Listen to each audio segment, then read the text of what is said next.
Hello, and welcome back to Thinking Upside Down. In our last episode, we asked you to think and pause for a while about what it means that nothing in creation was an accident or an afterthought. Now, that means you weren't an accident. And that neighbor down the street that you struggled to get along with, we talked about, he or she isn't an accident. So now that you've had some time to think about it, I want to ask, how does that make you feel? And for some of you, it brings you incredible joy, knowing that God thought about you every step of the way, right? But for others, it might bring incredible anger.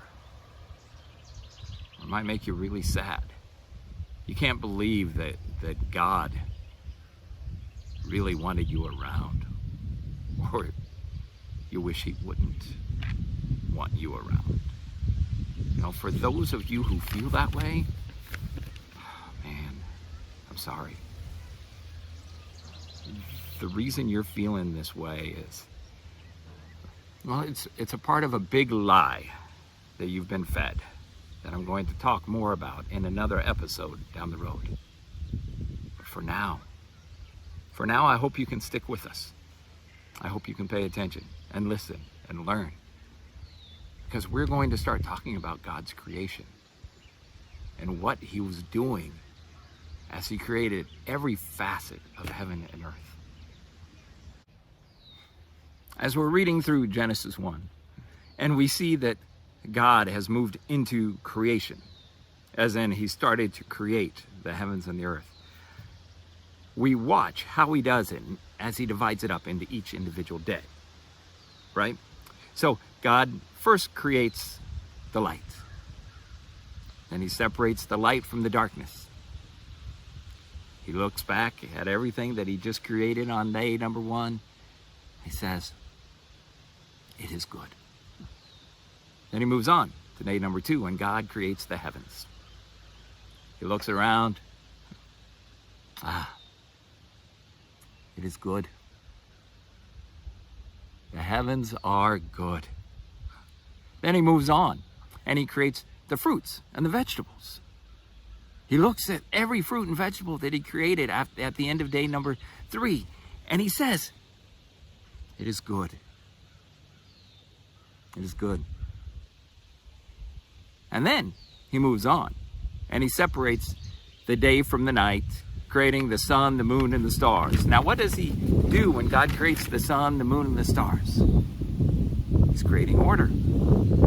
He gives us a 24-hour period. He gives us the sun going up and the sun going down. He gives us the stars to mark the time so we know how a year is passed and all of that. He creates order. And he creates all of this that we're talking about according to its own kind. Right? There's nothing else like the sun. Each fruit is created according to its own kind. Each vegetable is created according to its own kind. He moves on to the following days where we see that he creates the fish, and he creates them according to their own kind. He sits back after he creates the fish and the birds of the air, and he says, it is good. Then he moves on. He creates the wildlife. He looks around after he creates the wildlife according to its own kind, and says, it is good. Now, at the end of creating all of that, 6 days, the wildlife he created on day, I like to say 6A. He moves on to day 6B, and he creates mankind. But he does that a little differently. See, rather than creating mankind according to its own kind, God says, let us make man according to our own image. It's a little difference there, isn't there? Everything else was created according to its kind. Then he created man according to his own image.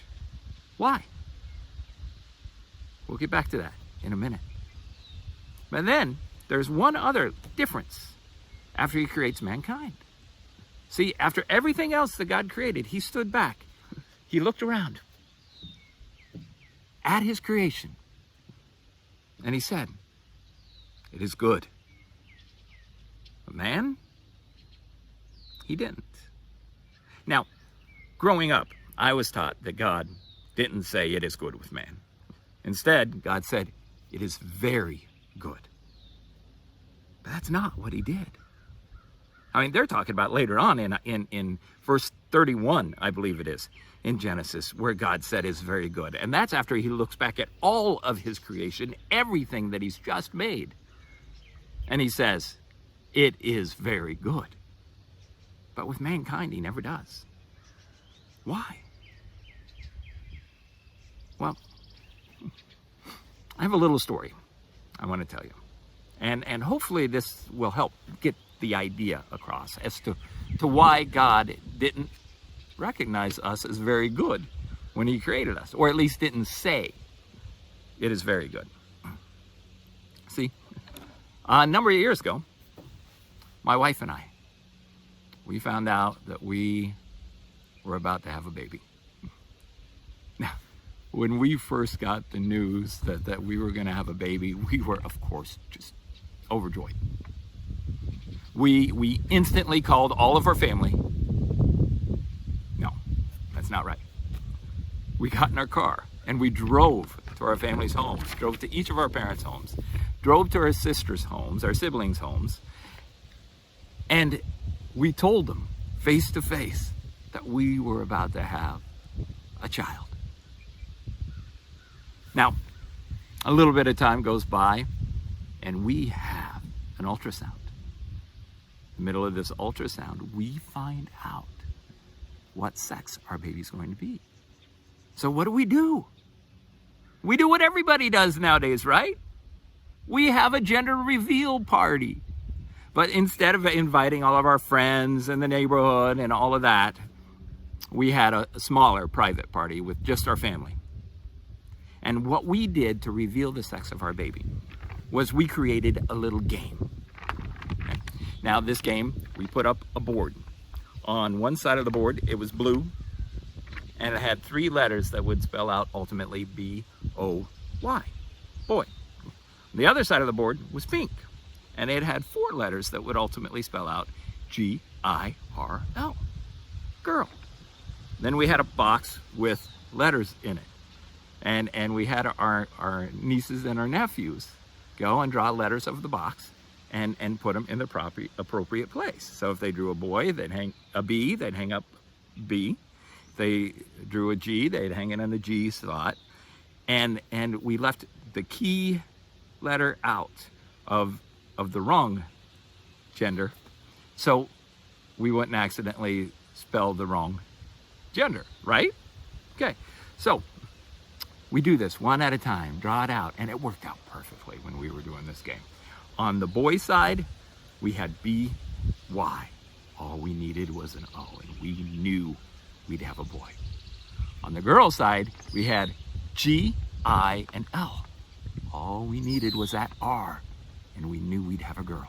So what's it gonna be? Is it gonna be a boy, or is it gonna be a girl? Oh, the anticipation, it's killing me, right? Right. So now comes the next person to draw. And they draw. And what is it? Oh, it's a B. We already had a B. Okay, let's put the B up by boy. Now the next person goes up and draws. And what is it? An O. An O.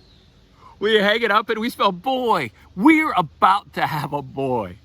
Oh, of course, everybody was excited, you know. They, of course, would have been excited about a girl, too. But now we know that we're about to have a boy.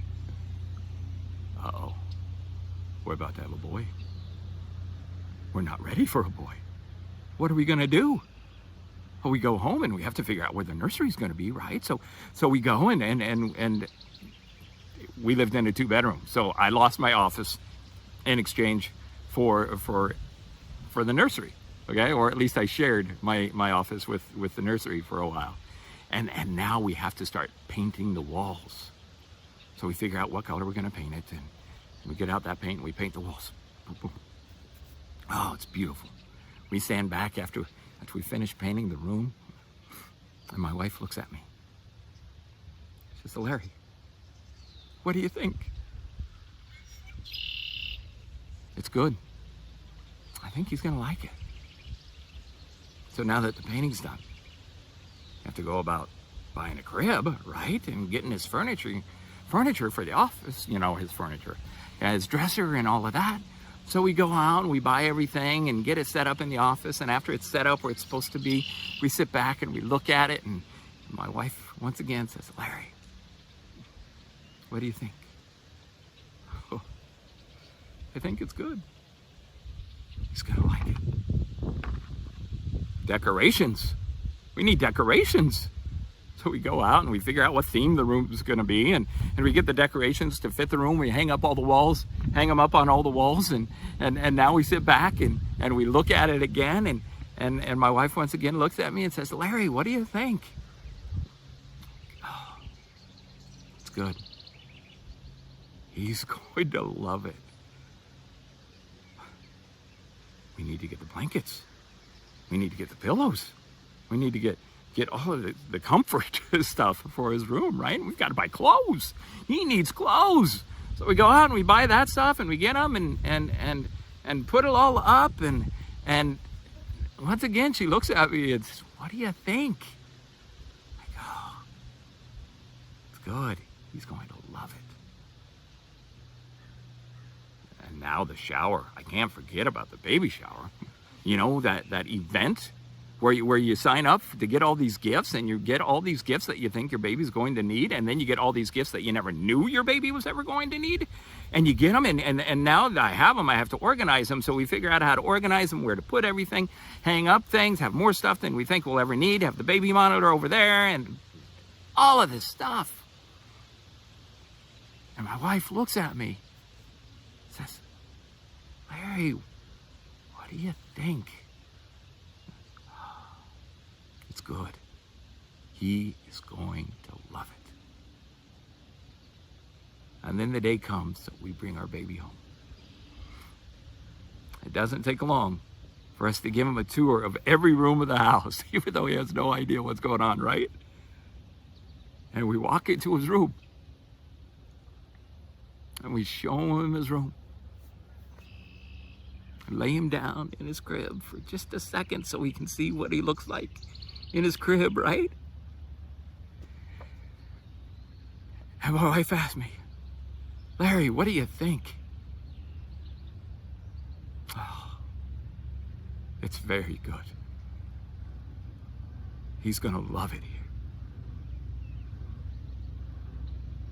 Then, of course, he sleeps the next few months in a rocker beside our bed in our bedroom. But that's a whole different story, right? But that's what's going on in creation. You see, every time God created something, each day, he stood back and he looked at it and he said, it's good. Mankind is going to love it. And then, after he went through day 6A and finished creating those animals, and day 6B came and he created us, and he's looking at us inside all of creation, inside a special place, right? He sits back and looks at us inside creation. And he says, it is very good. You see, everything that we're looking at, everything that we experience day after day, this bird that's chirping in the background as I speak, God created that for us. God created that specifically for you. You don't believe me? Think about it. Read through chapter 1 again. You know, and why does it say, let us create man in our image and give them dominion over the earth? That's what he says before he creates us. Then after he finishes creating us, at the end of chapter 1, God says, I give you dominion over the earth. Take dominion. Fill the earth. He didn't just say he was giving us dominion as a way to tell us to populate the earth, because he told the rest of his creation to populate the earth too. No, he gave us his creation. Everything he made in preparation for us. So now that you know God created all of this, everything, for us, because he loves us that much, how does that make you feel? Now I want you to take some more time. Between now and the next episode, I want you to think about that. Think about the fact that all of creation was made for you and for me and for all of mankind. Think about the fact that the creator of this universe loves us so much that he gave us such a gift. I'll see you again next time. And we'll move on to what happened after creation. Until then, as always, God bless. And we'll see you next time.